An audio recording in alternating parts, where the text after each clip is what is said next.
Today I want to talk about what I think is the most underrated, underappreciated Beatles album. That's not to say particularly this album has been ill received over the years. In fact, a lot of the songs on it are regarded as some of their best.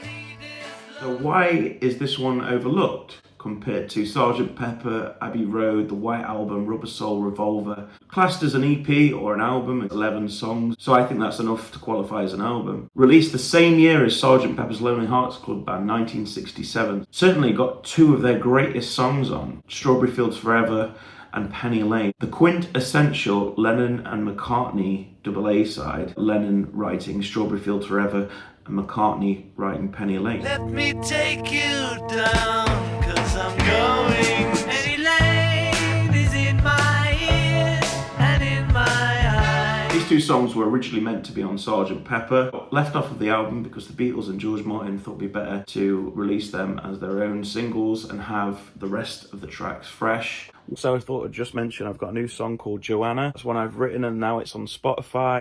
Joanna, you're a lost but Are maybe not as cohesive as Sgt Pepper in terms of the concept album and the flow of the record. Magical Mystery Tour feels like more of individual tracks put together on the same album, so a collection of great songs. We've got The Fool on the Hill, Flying, Blue Jay Way, I'm the Walrus. Corporation t-shirt, stupid bloody Tuesday, man. You've been a naughty boy, you let your face grow long. I actually think this fits the bill of psychedelic music more than Sgt Pepper in some ways. Certainly the hippie vibe with All You Need Is Love, but just some dreamlike, dark fantasy songs like Blue Jay Way and Flying just capture that otherworldly atmosphere a little bit more on this album for me. Obviously had masterpieces on Sgt Pepper such as A Day in the Life, Lucy in the Sky with Diamonds, Being for the Benefit of Mr. Kite, With a Little Help from My Friends, and so on. Partly the reason for it being so underrated in my opinion could be the reception of the Magical Mystery Tour film, which was released in 1967. Did not go down with great positive reviews. It was released on Boxing Day. I believe it was in black and white when they broadcast it on the BBC,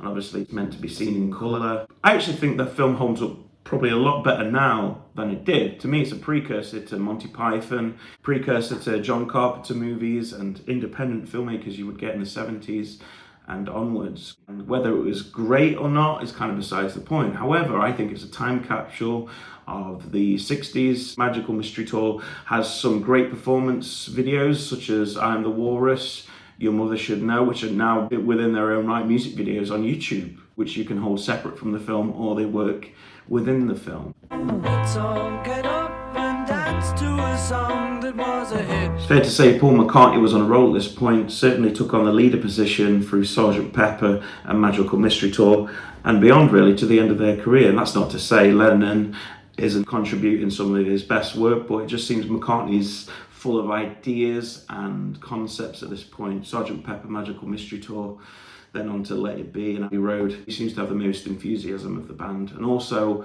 A Fool on the Hill, certainly in the verses it has a whimsical, optimistic melancholy about it, and then in the choruses it drops to the minor key, kind of catches you off guard. Not your usual chord pattern for pop music. And he never seems to notice what the fool on the hill. The very underrated Blue Jay Way by George Harrison on this one. A very eerie, swampy, atmospheric song. Flying is another great instrumental. Used to capture madness, confusion, and it's a good groove. Of course, the Beatles at this point were taking all kinds of hallucinogenics, LSD, acid. The production on the album is top-notch and kind of strange in a way. There's some strange echoes on the vocal. The bass is punching through very well. What I like about this album, and Paul McCartney says he was after very clean sounding production at that point, and you can definitely hear that. There's actually not that much guitar to be heard in terms of being at the forefront. We have a lot of piano, clean pianos, very clear, crisp bass line, beautiful harmony, a mixture of echoes and delays, backward loops. Whereas Sgt Pepper can drop a little bit in the middle for me. Still, every song is top notch. However, I think the highlights are at the start and at the end of that album. This one always seems a little bit more consistent, track by track, working in their own way rather than as a whole concept. Though Lennon is a little absent on this album, only contributing 4 of his songs: Strawberry Fields Forever, Baby You're a Rich Man, I'm the Walrus, All You Need Is Love, I find it interesting that kind of the roles have reversed a bit. In the early years, A Hard Day's Night, McCartney only has 3 original songs on there. Lennon takes up the other 10 on the album. I think it goes to show the dynamic had changed in terms of leadership. However, Lennon is still writing some of his best music. He seems to be happy to let McCartney lead the way, as he's doing a pretty fine job. Magical Mystery Tour seems to be slightly forgotten. However, if you look at all the reviews, it's always been great for the album. The film and the flop of that kind of maybe taints it a little bit.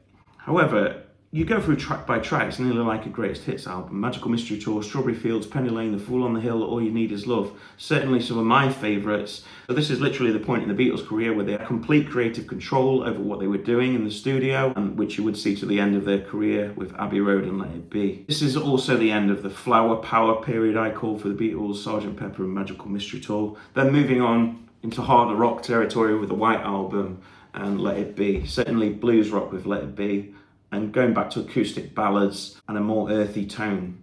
Check out Magical Mystery Tour if you haven't heard it yet. I wouldn't say it's as an easy listen as Sgt Pepper, because Sgt Pepper is structured in a way, the track listing, which seems to me more digestible than Magical Mystery Tour. However, I think each individual song has a lot to say, and I can't think of another album that sounds quite like this.